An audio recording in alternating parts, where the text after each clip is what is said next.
नमस्कार मित्रों, मैं हूं कुमार भवेशचंद और आप देख रहे हैं द इंडियन पोस्ट। क्यों ले रहे हैं मोदी साहब? सिरे नहीं ले रहे हैं, सिरे ले रहे हैं देश के वैज्ञानिक। ओए भड़वे, ओए ओए उग्रवादी, सिरे ले रहे हैं। ए उग्रवादी बोलने भी तो आता भी खड़ा होगा, ये बता रहा हूँ। ए उग्रवादी भड़वे सर, ये जो सिरे अगर जाता है तो देश के प्रधानमंत्री को जाता है। दानिश जी प्लीज सिट ये आतंकवादी है, उग्रवादी है, ये मुल्ला आतंकवादी है। सर, अभी मैं बताना चाहता हूँ, अधीर रंजन जी, जिस तरह से गालियां दी जाती हैं खुलेआम, क्या आपको लग रहा है कौन सी परिपाटी साबित की जा रही है और क्या ये देश में भय पैदा करने के लिए किया जा रहा है कि केवल मुसलमान नहीं बल्कि हर कोई भयभीत हो जाए और उनकी बात सुने? देखिए धनंजय, मैं 1996, मुझे ठीक से याद है, तो मैं 1996 से संसद कवर कर रहा हूँ, लोकसभा और राज्यसभा दोनों। और मुझे ध्यान नहीं आता, मैंने कई सालों तक कवर किया। उसके बाद मैं फिर रिपोर्टिंग से फिर आ गया दूसरे दायित्व में। लेकिन मैं संसद, मेरी उत्सुकता रहती है, मैं टेलीविज़न पर देखता रहता हूँ। और संसद टीवी, जब से संसद टीवी के माध्यम से, यूट्यूब चैनल के माध्यम से पूरे देश को दिखाया जा रहा है, तब से भी मैं लगातार नज़र रखता हूं। और ख़ासतौर पे जब विशेष सत्र होते हैं तब तो मैं बहुत सारे नेताओं को सुनना चाहता हूं, समझना चाहता हूं, देखना चाहता हूं। और मुझे याद नहीं आता कि इससे पहले संसद में कड़वाहट के न जाने कितने पल आए हैं। राजनीतिक दलों के बीच में कड़वाहट होती है, हास्य व्यंग भी होता है, ठहाके भी होते हैं, लेकिन मुझे याद नहीं आता है कि ऐसा पल हमने कभी वहाँ पर मौजूद रह के देखा है या फिर संसद टीवी के जरिए उसको देखा है। देश, मुझे लगता है कि पहली बार हैरान होगा।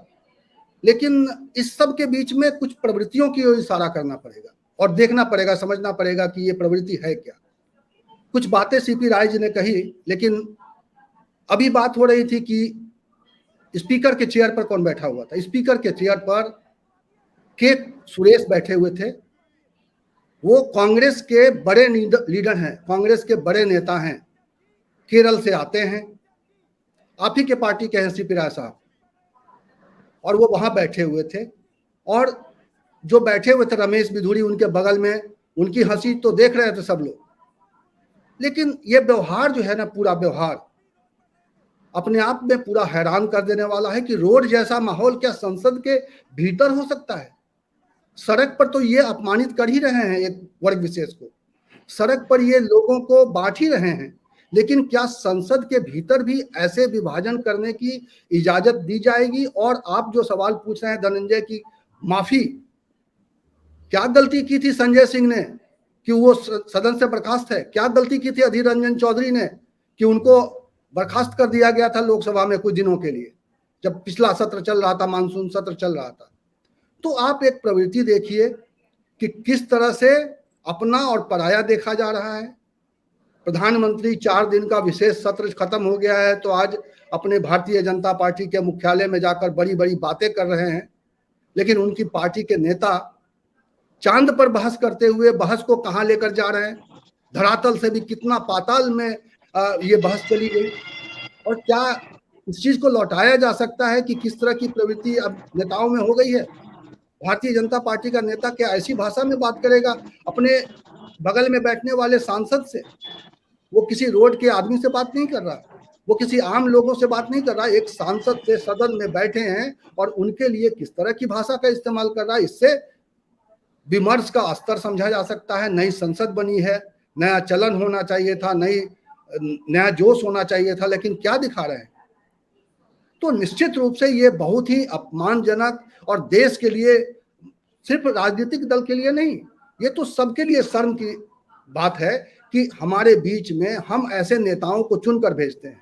और आप यकीन मानिए, ऐसे लोगों को दोबारा तिबारा चौबारा पार्टियां टिकट देती हैं और ऐसे ही लोगों को दोबारा तिबारा चौबारा लोग चुनाव जिताकर जनता भी भेजती है।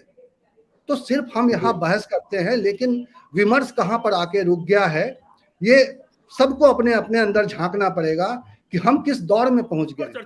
भवेश भाई, ये जो दंगे कराने की जो बात हो रही है कि उकसाया जा रहा है, हिंदू मुसलमान पोलराइजेशन पे बात कर रहे हैं, और इसी के लिए विपक्ष जो है, जिससे सनातन धर्म के मुद्दे को जिस तरह से ये हाईलाइट करने की कोशिश की, और कांग्रेस ने और सारे दलों ने ये तय किया, इंडिया गठबंधन ने, कि हमको उस पर नहीं बात करनी।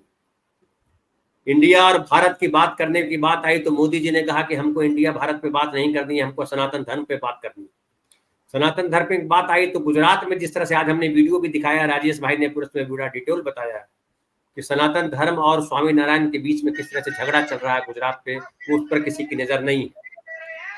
तो क्या बीजेपी अभी चुनाव से पहले ऐसे अभी और कई रंग दिखलाएगी, जहां लगेगा कि आप जो इंडिया गठबंधन के दल हैं वो जो है ये उसक जाए, या उनमें उत्तेजना आ जाए, वो उसके लोग कुछ बयान दे दें, या मुस्लिम समुदाय को ऐसा बयान दे दे, जैसा सीपी राय साहब कह रहे हैं कि मुस्लिम समाज अगर सड़क पे निकल आए, तो क्या ये सारा जो है उकसाने का काम कर रही है बीजेपी और उनके नेता, या इसके भीतर कुछ और भी है? देखिए, भारतीय जनता पार्टी की जो राजनीति है वो छिपी नहीं है, लोग समझ रहे हैं, पूरी तरह समझ रहे हैं। ये बताने की जरूरत ही नहीं है कि वो हिंदू मुस्लिम करना चाहते हैं, वो धार्मिक ध्रुवीकरण करना चाहते हैं, उनकी राजनीति क्या है, ये पूरे देश में अब लोगों को समझ में आ रहा है। मैं इस दावे को मैं कुछ ऐसा पक्के तौर पे नहीं कर सकता कि आज जो हुआ वो किसी साजिश का हिस्सा था, लेकिन आज जो हुआ वो भाजपा के मन में एक समाज के प्रति जो विद्वेष है, जो भीतर कहीं दबा छुपा रहता है, अंदर में है वो, और वो मवाद समय समय पर निकलता रहता है, वो एक विस्फोट हो गया और वो संसद के भीतर आ गया। अब संसद के भीतर आ गया तो जाहिर है देश में चर्चा हो रही है इसको लेकर, और सिर्फ ये सोशल मीडिया पर नहीं, सिर्फ यूट्यूब चैनलों पर नहीं, बल्कि लोगों तक ये चर्चा पहुंचेगी धीरे धीरे। और भारतीय जनता पार्टी का जो हिडन एजेंडा है, जो दबा हुआ जो एजेंडा है, जो छिपी हुई बात है, देश में मुसलमानों के प्रति जो घृणा है या जो बाकी वर्गों के प्रति घृणा है, जैसा अभी राजेश ठाकर जी अपने बयान में कह रहे थे, महिलाओं के प्रति जो उनकी सोच है, वो सब धीरे धीरे चर्चा में आ रहा है। और निश्चित रूप से 2024 का चुनाव उनके लिए मुश्किल होता जा रहा है, ये भी वो समझ रहे हैं। और उस मुश्किल को देख के भी कुछ बौखलाहट है, घबराहट है, और वो घबराहट ऊपर तक फैली हुई है, प्रधानमंत्री तक वो घबराहट दिखाई दे रही है। कभी उनके चेहरे पर उस तरह के भाव भी आ जाते हैं, वो निराशा भी दिखाई देता है। लेकिन वो एक कहते हैं ना कि योद्धा जो है अंतिम तक लड़ते लड़ते सोचता है कि हमारा एक तीर नहीं चला, दूसरा तीर चलाओ, तीसरा तीर चलाओ। तो ये तीर चलाते रहेंगे 2024 तक, नए नए मुद्दे सामने लाते रहेंगे। और महिलाओं का आरक्षण तो उन्होंने दे दिया है टेक्निकल, ये आरक्षण तो जमीन पर लागू होने नहीं जा रहा है। लेकिन जनता के बीच में जिस तरह की प्रतिक्रिया है इन सब चीजों को लेकर, मुझे लगता है 2024 का चुनाव इनके लिए मुश्किल है। और महिलाओं को ये कितना सम्मान करते हैं, ये बात भी जैसे मुसलमानों के प्रति और महिलाओं के प्रति ये डबल एम जो है ना, उन पर भारी पड़ने जा रहा है 2024 में। महिलाओं के प्रति आप देखिए, कई नाम तो गिनवा दिए ना उन्होंने। पश्चिम बंगाल में क्या कह रहे थे, दीदी ओ दीदी, किस तरह से प्रधानमंत्री शीर्ष नेतृत्व, तो उनके शीर्ष नेतृत्व में प्रधानमंत्री का जो व्यक्तित्व है, जिसको बहुत बड़ा दुनिया भर का लोकप्रिय नेता बताया जाता है, वो महिलाओं के बारे में कैसी बातें करता है। वो एक कांग्रेस की नेत्री का जो है उनको सुर्पनखा कह रहा था कि संसद के भीतर कहा गया ना। तो ये सब जो है बातें अब लोगों को पता चल रही हैं, और संसद के भीतर जब वो ये बात निकल के आ गई है एक सांसद के मुंह से, तो एक सांसद नंगा नहीं हुआ है उनका। भारतीय जनता पार्टी के तमाम सांसद, तमाम लोगों की जो है राजनीति, लोगों के मन में जो भावना है एक वर्ग विशेष के लिए, देश के लिए, समाज के लिए, वो भावना जो है अब खुले तौर पर सबके सामने आ गई है। मुझे लगता है इस देश को, ये अध्यक्ष तो फैसला करेंगे कि नहीं करेंगे नहीं पता, लेकिन देश को फैसला करना चाहिए।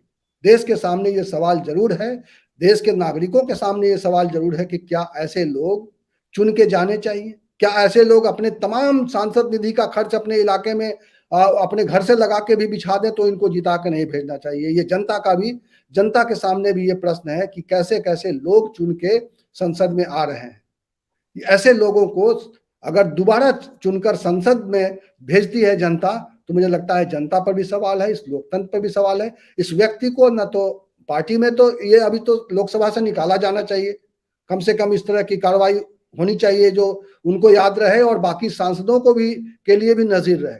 दूसरा, पार्टी को भी अपने स्तर पर ऐसे व्यक्ति को कम से कम एक टर्म के लिए टिकट नहीं देना चाहिए, ताकि, लेकिन क्या ऐसा होगा? ये सब आदर्श परिस्थितियां हैं, ये सब होगा नहीं।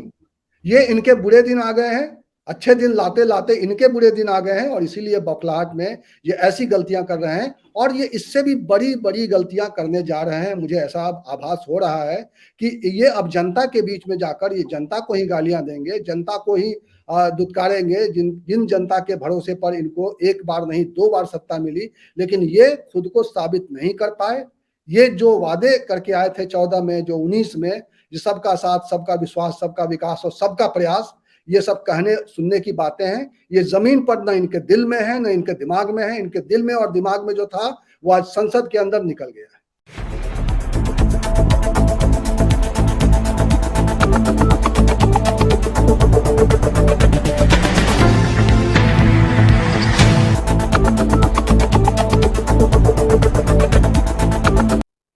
नमस्कार मित्रों, मैं हूं कुमार भवेश चंद और आप देख रहे हैं द इंडियन।